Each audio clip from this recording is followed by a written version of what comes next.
안녕하세요. 매일 아침 말씀 묵상에 오신 여러분을 진심으로 환영합니다. 지난 한 주간은 제가 좀 개인적인 일이 있어서 쉬어서 죄송합니다. 5월 8일 일요일 아브라함의 믿음 창세기 15장에 대한 내용을 살펴보게 되겠습니다. 기억절. 아브라함이 이르되 주 여호와여 무엇을 내게 주시려 하나이까? 나는 자식이 없사오니 나의 상속자는 이 다메섹 사람 엘리에셀이니이다. 창세기 15장 2절 말씀. 생각할 문제. 아브라함은 믿음으로 사는 것이 무슨 의미인지를 어떻게 드러내는가? 어떻게 구원을 위한 유일한 희망으로서 그리스도를 계속해서 집중할 수 있을까? 오늘 우리에게 주는 교훈은 무엇인가? 창세기 15장입니다. 이후에 여호와의 말씀이 환상 중에 아브라함에게 임하여 이르시되 아브라함아 두려워하지 말라. 나는 내 방패요 너희 지극히 큰 상급이니라. 아브라함이 이르되 주 여호와여 무엇을 내게 주시려 하나이까? 나는 자식이 없사오니 나의 상속자는 이 다메섹 사람 엘리에셀이니이다. 아브라함이 또 이르되 주께서 내게 씨를 주지 아니하셨으니 내 집에서 길린 자가 내 상속자가 될 것이니이다. 우리는 창세기 15장에서 두려워 떨고 있는 아브라함을 발견하게 됩니다. 지난 장에서 조카 롯을 구출한 참으로 대전쟁의 승리자인 아브라함을 보지만 오늘 본문에서는 그 수많은 민족의 반격을 두려워하여 두려워 떠는 연약한 인간의 모습을 발견하게 됩니다. 그 두려워 떠는 아브라함에게 하나님 만나 주셔서 말씀하십니다. 아브라함아 두려워하지 말라. 나는 너의 방패요 너희 지극히 큰 상급이니라. 하나님께서 아브라함에게 놀라운 말씀을 하고 계십니다. 너희의 방패가 되어주겠다. 어떠한 환난이나 위험 가운데서도 안전하게 보호하여 지켜주겠다는 것입니다. 뿐만 아니라 너희의 지극히 큰 상급이다라는 말씀을 통하여 내가 너희에게 상을 줄 뿐 아니라 가장 좋은 것으로 축복해 줄 뿐 아니라 바로 내가 너희의 상급 자체가 되신다고 말씀해 주고 계십니다. 아브라함이 하나님께서 베푸르신 그 놀라운 약속과 언약에 반응하여 성경 속에서 처음으로 주 여호와여라고 칭하게 됩니다. 주 여호와를 만난 것입니다.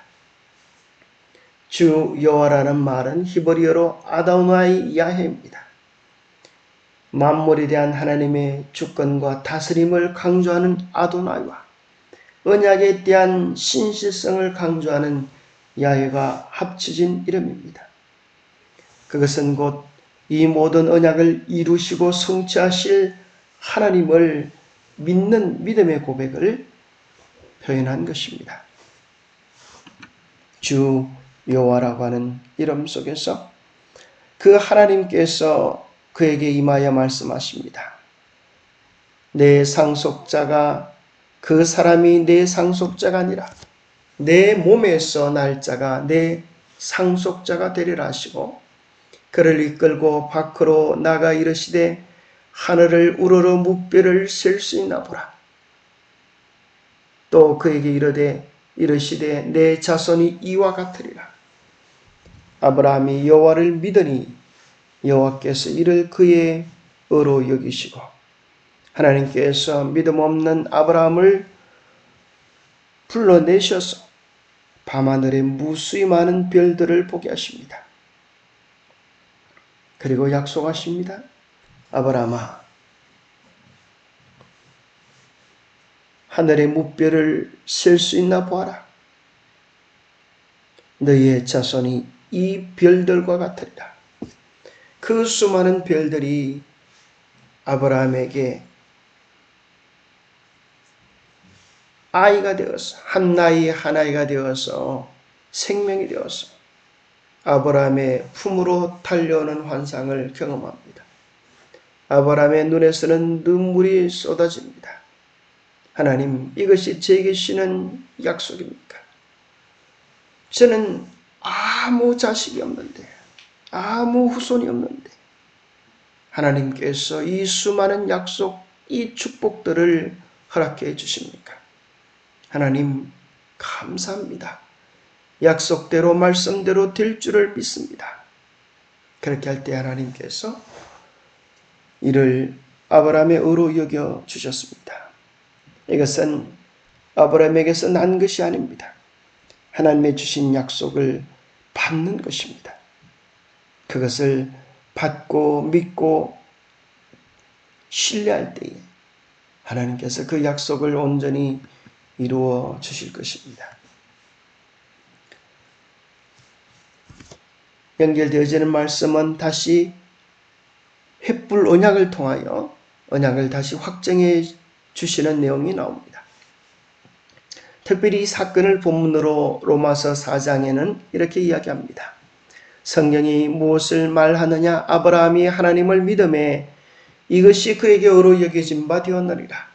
일하는 자에게는 그 삭시 은혜로 여겨지지 아니하고 보수로 여겨지거니와. 그런즉 이 복이 할례자에게냐 혹은 무할례자에게도냐? 무릇 우리가 말하기를 아브라함에게는 그 믿음이 의로 여겨졌다 하노라. 그러므로 이것이 그에게 의로 여겨졌느니라. 바로 그가 의로 여기신 바 된 것은 할례 때가 아니라 무할례 때였다고 하는 사실을 언급해 주는 것입니다. 고로 아브라함이 어렵다고 함을 인정받은 것은 창세기 15장에 하나님의 약속을 그대로 받고 신뢰하는 그때에 하나님은 어렵다고 여겨주십니다. 미래를 아시는 주님께서는 16장의 사건을 미리 내다보지 않으셨을까요? 16장에서는 아브라함의 실패가 나옵니다.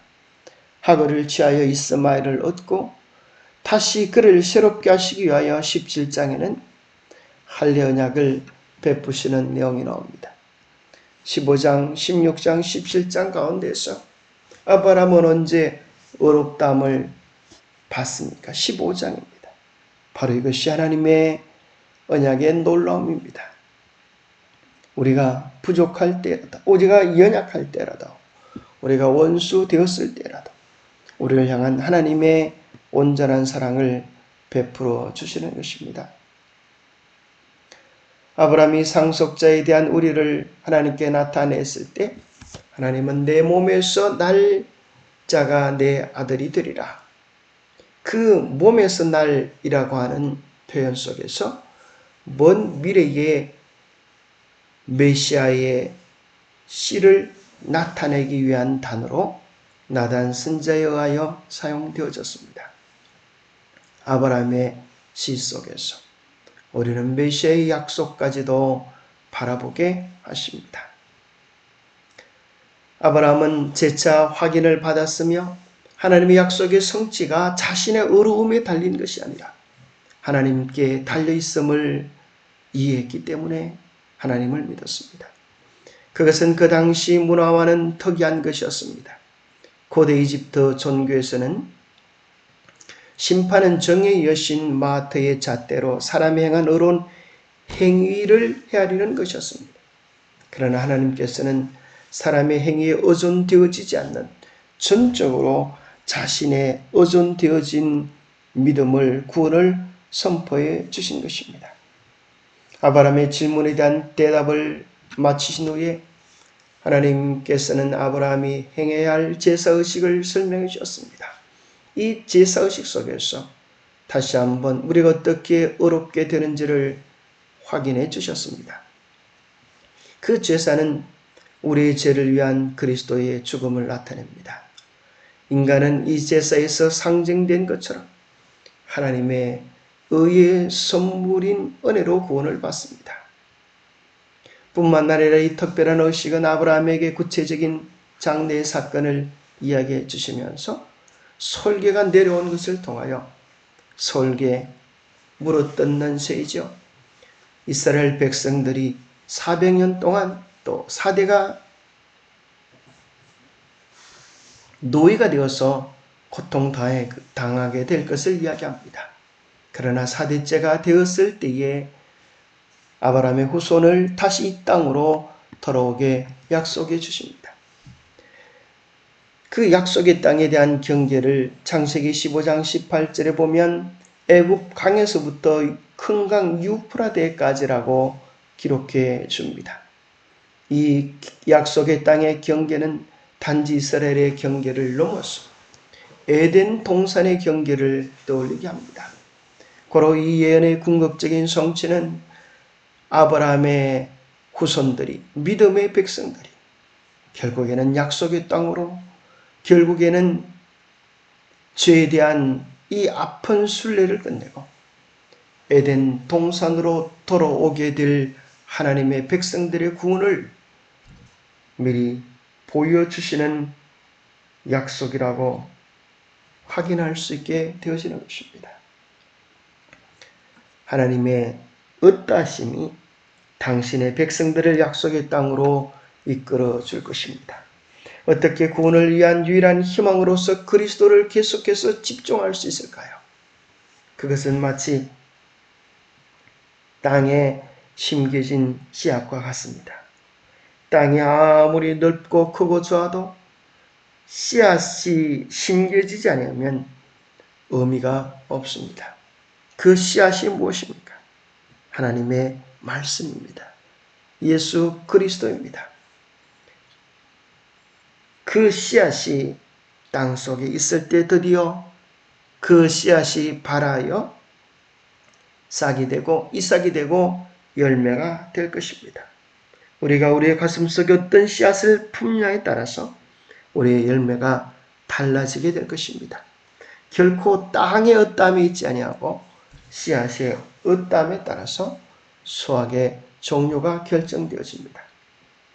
너희가 거듭난 것은 썩어질 씨로 된 것이 아니요 썩지 아니할 씨로 된 것이니 항상 있는, 살아있고 항상 있는 하나님의 말씀으로 되었느니라.